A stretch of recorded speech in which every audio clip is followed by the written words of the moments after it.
Hello students, I am your teacher Francis Paul sir, and today we will have the study of history class 8th, and the name of the chapter is Advent of Modern Age. It is also called the transition of in European world, or the meaning of transition is development or change in the modern world. It may include education, it may include architecture, it may include religion, it may include culture, and so on. So,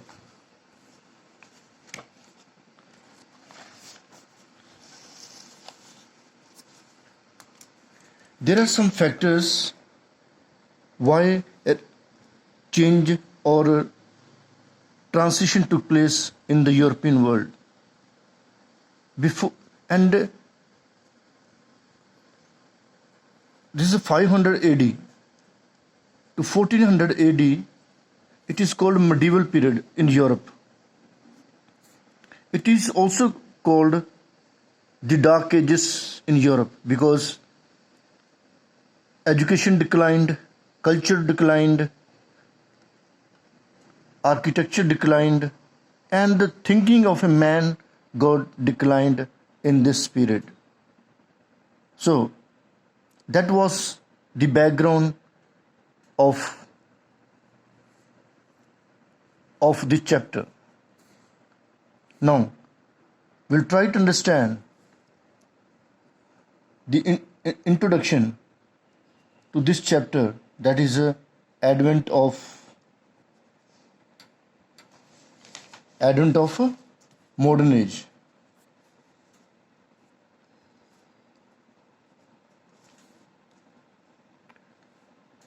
So what is advent? Appearing of modern age after 14th century or in the beginning of 15th century. So there are some factors. We'll try to understand some of the factors which led to the development in the European world. So first of all, we have, and let me tell you, the development was made in Europe, but it affected in Asian countries and around the world, in African countries and other continents. So we'll try to understand the factors. First of all, we have a factor Renaissance. Renaissance means rebirth or revival of old classic teaching, philosophy, and so on. So I was speaking about Renaissance. Then, now there was the end of feudal system. Feudal system means the whole land belonged to the king, and further the king gave land to the nobles.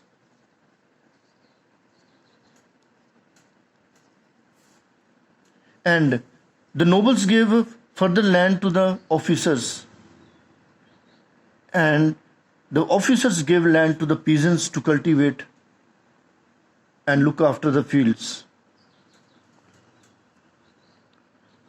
So this was a kind of the clergymen, that means the Catholic Church and the high state, and the second rank was the kings and the nobles, and the last one was the peasants who had to work all day and had to pay taxes to the government. So there was a decline. There was a disintegration of feudal system. The people left their small holdings or small lands, and the They went to the cities to work. They went to the factories to work. Another factor we can understand, that is a feudal system. Feudal system, breaking of feudal system brought the Renaissance. And I told you the meaning of Renaissance, the rebirth. Rebirth, the awakening in the literature, the awakening in the education, the awakening in architecture, and in many spheres, we can say science and so on. And another factor we can discuss is reformation.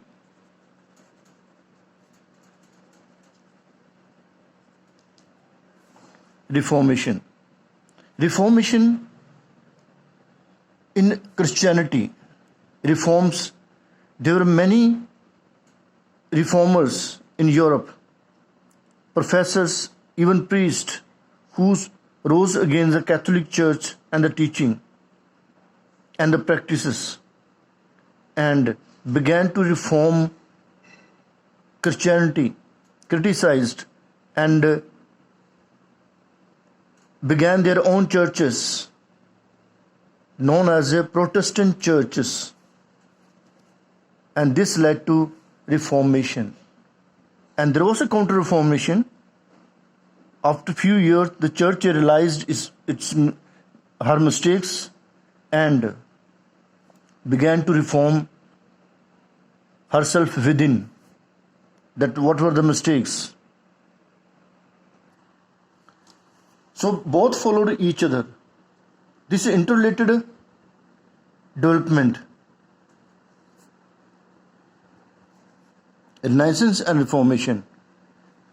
There was three features came up: humanism, the literary men, the scientists, the painters, even artists. They began to focus on man, no more God or the church. They began to focus on man. They tried to understand man, and they told that. So they told that man has the right to live freely and live happily. Another term which arose was rationalism. Our mind is a reasoning mind, and we have the right to doubt. So man should have doubts, doubt everything, whatever comes, whatever statement is given, we should have doubts. We should doubt that particular thing. Then scientific spirit and spirit of inquiry. People began to inquire why and how of everything. And they began to question the teaching and all that, the beliefs, existing belief of that time. Then another factor was Voyages and Discoveries.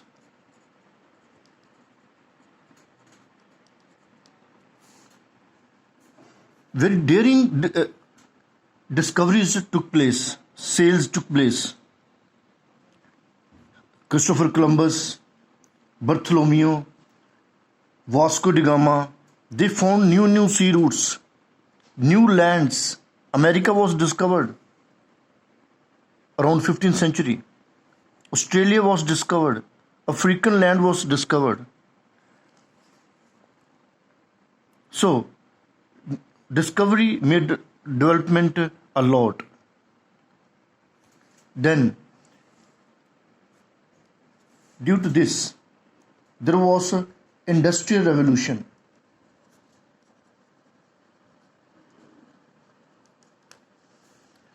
That means a change, a gradual change from man-made goods to machine-made goods. Earlier people used to work with the hands. Now people began to work with machines. The quantity of goods were more, and the quality also was more. And we will try to understand when we go in detail. We will try to understand where and why this industrial revolution began first. Renaissance began in Italy. Reformation began in Germany. Discoveries and exploration in the ocean and the sea took place everywhere. An industrial revolution first began in England and then slowly in Belgium, Portugal, and so on, in many countries. This industrial revolution led to capitalism. Capitalism is the owner of the industry. They were one owner or group of owners. That means they invested money, bought machines, and made production of goods, and they became owners. So the world was divided into two classes, the rich and the poor. The rich and the poor. That means the laborers. So people began to think about the rich and the poor. Why there are number of rich people are less and the number of laborers are more, and they have to work 14 hours in the industries. So people began to think. It led to socialism. And further, communistic government was formed, so that there may be equal distribution of wealth in the country. Further, this industrial revolution was followed by imperialism. Imperialism is capturing poor country and exploiting its resources, and carrying away the raw material from particular country to their own industries. For example, England carried lot of raw material from India and made goods and sold, made a marketplace to India. In this way, India was ruined by the Britishers. So it had a great effect on India, and it also brought modernization. So we'll try to study the causes and rise of imperialism. Why there was imperialism, and we'll try to understand also the impact of imperialism. As I told you, capturing of a poor country by the rich. England captured America, Australia, India, and many South Asian countries. So it had effect on India, Sri Lanka, and so on. Many South Asian countries, because their raw material was exploited. So, and at the same time, India and these countries, South Asian countries, were modernized. First time ever, Western education was brought forward.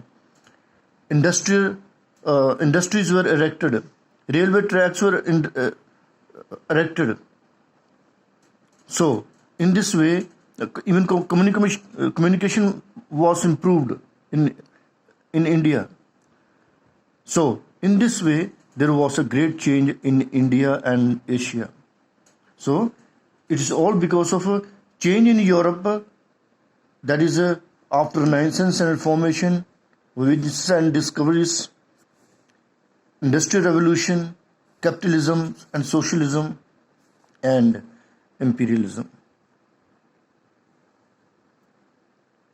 So, in the first part we have studied this one. In the second part, we will try to study the chapter in detail. Thank you.